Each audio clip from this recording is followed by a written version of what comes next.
মাননীয় সদস্য জনাব শেখ ফজলুল করিম সাহেবকে তার বক্তব্য রাখার জন্য অনুরোধ করছি। মাননীয় স্পিকার, আমাদের মাননীয় সংসদ সদস্য তোফায়েল আহমদ সাহেব একটি গুরুত্বপূর্ণ বিষয় এখানে অবতারণা করেছেন। বিষয়টা হচ্ছে, তিনি বেশ কয়েকটা গুরুত্বপূর্ণ বিষয় বলছে। আমি একটা প্রথমটা আমি বলছি যে আমাদের ছাত্র রাজনীতিতে আমরা ঢাকা বিশ্ববিদ্যালয়ে যখন ভর্তি হই তখন আব্দুর রাজ্জাক সাহেব খুব সম্ভব এফএসআর-এর সেক্রেটারি ছিলেন, ছাত্র সংসদের। তারপর তিনি ছাত্রলীগের সেক্রেটারি হন দুইবার। তারপর বঙ্গবন্ধু নির্দেশে 6 দফা আন্দোলন করতে যেয়ে কারাগারে যান। 69 গণ অভ্যুত্থানের পর বেরিয়ে আসেন। 71 মুক্তিযুদ্ধে বঙ্গবন্ধুর ডাকে মুক্তিযুদ্ধে অংশগ্রহণ করে এবং মুজিব বাহিনী, আপনি জানেন যে মুজিব বাহিনী 4 প্রধানের ভিতর তিনি অন্যতম ছিলেন। শেফুল হক মনি, আব্দুর রাজ্জাক, সিরাজুল খান, তোফায়েল আহমেদ। এবং বঙ্গবন্ধুর নির্দেশে তিনি পরবর্তী পর্যায়ে বাকশাল গঠনের তিনি সাধারণ সম্পাদক ছিলেন। তিনি বাংলাদেশের রাজনীতিতে স্বাধীনতা সংগ্রামের ইতিহাসে একজন ব্যক্তিত্ব এবং দেশপ্রেমিক নেতা। আমিও কিন্তু লন্ডনে গিয়েছিলাম। লন্ডনে যাওয়ার পর আমি আমাদের মাননীয় সংসদ সদস্য আব্দুর রাজ্জাক, সংসদে ভাই বলা যায় না, আমরা ভাই বলি, রাজ্জাক ভাইকে আমি দেখতে গিয়েছিলাম হাসপাতালে, লন্ডন ব্রিজ হাসপাতালে গত মাসে। এবং সেখানে তাকে দেখে আপনার অতীত স্মৃতিগুণ ভেসে উঠেছে। তার সাথে অনেক কাজ করেছে। সে যেন এক অসহায়তার ভিতর সেখানে আছে। বাংলাদেশ দূতাবাসের রাষ্ট্রদূত তো দূরের কথা, তার কাছ থেকে এই রাজনৈতিক জীবনে বহু লোক উপকৃত হয়েছে। দূতাবাসের একটা পিয়ন পর্যন্ত তারকে দেখতে যায় নাই। এর চেয়ে দুঃখ, এর চেয়ে লজ্জা রাষ্ট্রদূত তো দূরের কথা। এবং আমাদের অনেক মন্ত্রী নেতারা ওখান থেকে ঘুরে আসছে। তাদের অনেকে শুনেও যেন ভাব করেছে যে রাজ্জাক সাহেব অসুস্থ হয়েছে, এটা শোনে নাই, তারাও তাদের দেখে আসে নাই। তা এই যদি রাজনীতিতে পরিণতি হয়, রাজনীতিবিদদের পরিণতি হয় দেশকে ভালোবেসে, জাতিকে ভালোবেসে, দেশের মানুষের জন্য সংগ্রাম করে, তাহলে রাজনীতির প্রতি মানুষের তো আর কোনোদিন কোনো আগ্রহ বা কোনো করণীয় কিছু থাকবে না।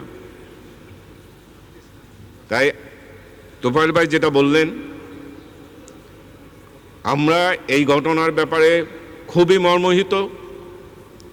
এবং ওখানে দূতাবাস কেন, কি কারণে, যেখানে প্রাইম মিনিস্টার, রাজ্জাক ভাই আমাকে বলেছেন যে প্রাইম মিনিস্টার তার খোঁজ খবর নিয়েছেন, রাজ্জাক ভাই ওয়াইফ আমাকে বলেছেন প্রাইম মিনিস্টার সেখানে ফোন করেছেন, প্রাইম মিনিস্টার খোঁজ খবর নিয়েছেন। সেখানে কোন ধরনের আপনার মানসিকতা যে কোনো মন্ত্রী সেখানে যেও তার সাথে দেখা করেন না? অ্যাম্বাসাডার তো কিছুই করেন না। অ্যাম্বাসাডার তো তার চিকিৎসার জন্য সবই করতে হবে। ওখানে অনলি রাজ্জাক ভাই ওয়াইফ এবং কানাডার থেকে তার ওয়াইফের বল ছোট ভাই, ছোট বোনের হাজবেন্ড ওখানে দেখাশোনা করছেন। এই সমস্ত ব্যবস্থা তো অ্যাম্বাসি করা উচিত। এর চেয়ে দুঃখজনক আর ন্যাক্কারজনক ঘটনা আর কিছু হতে পারে না। আরেকটি ব্যাপার এখানে মাননীয় সংসদ সদস্য উত্থাপন করেছেন, এই যে পবিত্র সংবিধান, এই সংবিধানে যদি আমি গণতন্ত্রে বিশ্বাস করি, যদি আমি সংসদকে সকল কেন্দ্রবিন্দু বলে মনে করি, তাহলে এই সংবিধানেই লেখা আছে, কি লেখা আছে? 55(3) মন্ত্রিসভা যৌথভাবে সংশোধনীর দায়ী থাকবে।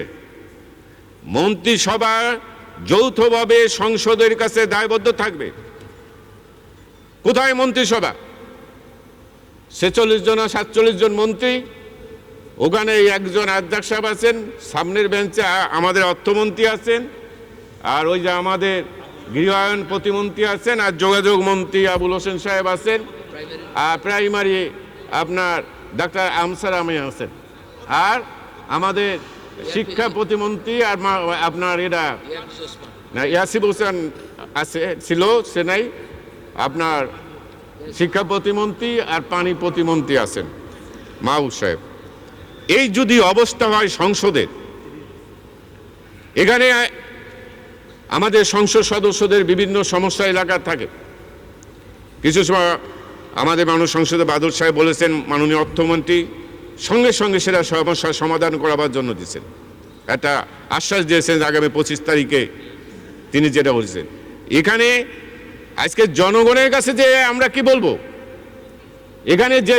এখানে প্রশ্ন উত্তর হয়, প্রক্সি মারে, প্রক্সি একবার দুইবার মারা যায়, প্রক্সি মারে অমুক মন্ত্রীর পক্ষে অমুক। এটা কোন ধরনের?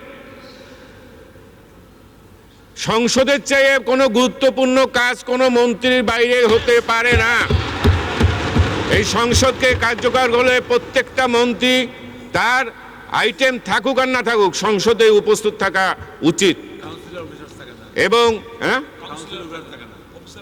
তারপর আপনার এখানে আমি সেই 80 সালের থেকে মাননীয় স্পিকার আপনি জানেন এমপি, আমি দেখেছি ওই স্বৈরাচারের আমলেও আপনার সেক্রেটারিরা কাউন্সিলর সব আপনার গ্যালারিতে বসে থাকতো, নোট করতো সংসদ সদস্য। এই যে আপনার মন্ত্রীদের বিভিন্ন 2 মিনিট আলোচনায় আমাদের মাননীয় সংসদ সদস্য যা বলেছেন, এটা কি কোনো গুরুত্ব নাই? তা সংসদে যদি গুরুত্ব নেই, সংসদ সকল কর্মকাণ্ডে কেন্দ্রবিন্দু হবে কিভাবে? আজকে প্রধানমন্ত্রী গতকাল ছিলেন, মন্ত্রীরা বেশ খুব সুন্দরভাবে ড্রেস ট্রেস করে এখানে এসে বসেছিলেন। আজকে প্রধানমন্ত্রী রাষ্ট্রীয় কাজে বাইরে গেছেন, অন্যরাও ছুটি নিয়ে যার যার এলাকায় বা কোথায় কি করতেছেন জানি না। এইভাবে হতে পারে না মাননীয় স্পিকার, হ্যাঁ, এইভাবে হতে পারে না। আর একটা ব্যাপারে অবতারণা করেছেন আমাদের মাননীয় সংসদ সদস্য তোফায়েল আহমেদ, এটা অতীতেও বলেছেন, শেয়ার বাজারে 11 লাখ থাক 33 লাখ থাক, তারা তাদের সমস্ত পুঁজি নিয়ে ওইখানেই বিনিয়োগ করেছে। এখানে মাননীয় অর্থমন্ত্রী বলেন শেয়ার বাজারে যারা ব্যবসা করে তারা হলো ফটকাবাজ। এরপর আর শেয়ার বাজার থাকে? উপদেষ্টা বলছে আপনার কি, যারা আন্দোলন করে তারা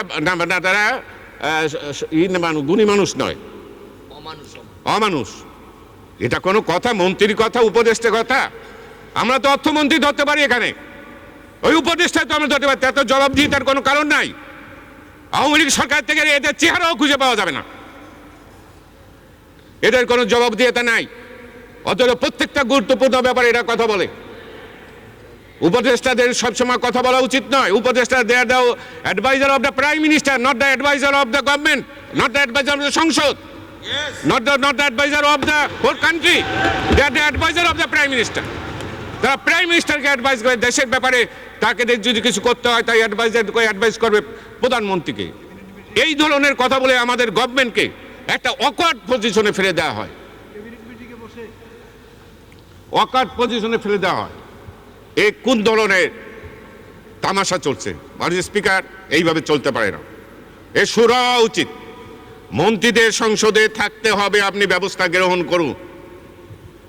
শেয়ার বাজার কিভাবে স্থিতিশীল হবে? মাননীয় অর্থমন্ত্রী, আপনি শেয়ার বাজার বোঝেন না, এই কথা কয়ে আপনি ক্ষান্ত হতে পারবেন না। আপনি নির্বাচিত প্রতিনিধি অর্থমন্ত্রী, এটাকে স্থিতিশীল করতে হবে, কি পথে করা যায় সেই ব্যবস্থা আপনি করেন। আর এদের সম্পর্কে কোনো উক্তি, তারাই বাংলাদেশের মানুষ, তারা এদেশের ভোটার, এদেশের নাগরিক। একটা নাগরিককে আপনি তুচ্ছ তাচ্ছিল্যভাবে কথা বলতে পারেন না। তারাও সম্মানিত ব্যক্তি, হয়তো গরিব হতে পারে, কিন্তু গরিব হয়েছে বলে তাদের অপমান করতে পারেন না আপনি এই সব কথা বলে। মানুষকে সম্মান দিতে হবে, মানুষকে ভালোবাসতে হবে, একটা সরকারের মন্ত্রীদের দায়িত্বে। এই ভালোবাসার সম্মান নিয়েই আপনাদের এক্সপেক্ট করে। আপনি যদি অন্যকে এক্সপেক্ট না করেন, আপনাকেও কিন্তু অর্থমন্ত্রী এক্সপেক্ট করবে না। তাই বলি, এই বিষয়গুলোর শুরু হওয়া উচিত। আগে একদিন পার্লামেন্টে বলেছিলাম যে কথা কম বলেন, কাজ বেশি করেন। কথা বলে আর জিনিসটাকে ঘোলাটে করে দেন। আপনি বহু স্টেপ নিয়েছেন, সেই স্টেপের কোনো ফলাফল আজ আসছে না, প্রতিদিনই সূচক নামছে। এটার স্থিতিশীল করা হতে জন্য আরও যদি কোনো প্রক্রিয়া থাকে, আপনি চেষ্টা করছেন সে প্রক্রিয়া সমন্বয় করে একটি স্থিতিশীল পুঁজিবাজার গঠন করেন, না হলে কিন্তু বাংলাদেশের মানুষের একটি বৃহৎ অংশে সরকারের বিরুদ্ধে বিরূপ প্রতিক্রিয়া দেখাবে। সুতরাং সেদিকে চিন্তা করেও আপনারা এই জিনিসটা করার চেষ্টা করেন। মাননীয় স্পিকার, আপনাকে ধন্যবাদ।